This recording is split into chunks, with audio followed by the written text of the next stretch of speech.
Good day to you, and I hope that your week is going well. I'm here with a word of encouragement for you, sticking in the lane of forgiveness because I believe that humanity could benefit from a mindset and a lifestyle of forgiveness. The night that my mom was murdered, there people had to make a decision, and some people made a good decision. Some people made decisions that impacted others in a negative way. Um, it didn't happen immediately, but loving aunts that had raised me, that had poured into my life, um, were dealing with hurt, and with anger, and everybody was dealing with certain things. And it was later down the line that, it wasn't all of my aunts, but certain aunts, would tell me, hey, you're stupid. You're never going to amount to nothing. You're dumb, just like your dumb daddy. I hated you because, you look just like your father. And saying that to a young man, those are kind of things that stick with you when you have loving family members who now look at you in a different light. It's something that I did not do, but that I was being held accountable for. And I want to share this passage in Matthew 18, verses 21 and 22.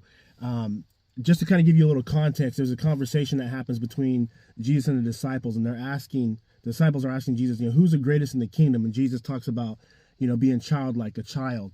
And then later on, there's another question that comes up from Peter in verses 21. It says, "Then Peter came up and said to him, Lord, how many times shall my brother sin against me, and I shall forgive him? Up to 7 times? Jesus said to him, I do not say to you up to 7 times, but up to 77 times.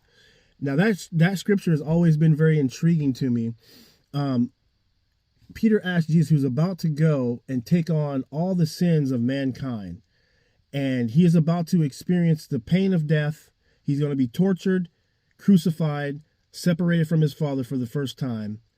And he's doing this because the relationship that was between God the Father and Adam and Eve, where God came down in the cool of the day and had communion with them, had common union, had conversation, that was severed, and Jesus was coming to restore that. So that way you and I didn't have to go to a priest and have the priest go to God to get the answer for us, but we could have that Edenistic relationship back to where we can go directly to the throne of God and get the answers and go petition God directly ourselves. And this man is about to take on all of that he didn't do, for the glory set before him, for you and I to be restored to right relationship. And Peter's asking him this question, hey, my brother, should I just forgive him 7 times? Jesus says, no. I say you get 77 times. Other translations, it says 70 times 7. I believe what he's saying is, listen, be extravagant with your forgiveness. Don't be stingy with your forgiveness. I am going to take on the sins of humanity so that way right relationship can be restored. So I need you to have right relationship with your brother, because it's going to affect your relationship with the Father if you don't have a mindset and a lifestyle of extravagant forgiveness. So I just want to encourage you today, if there's someone in your life that you need to forgive them, because it's only keeping you in a place of bondage, in a place of darkness, and where there's bitterness and hate. And I know that is not your heart. I carried that stuff, and it made me a crazy person. So be blessed today, and I hope to talk to you again very soon. Blessings.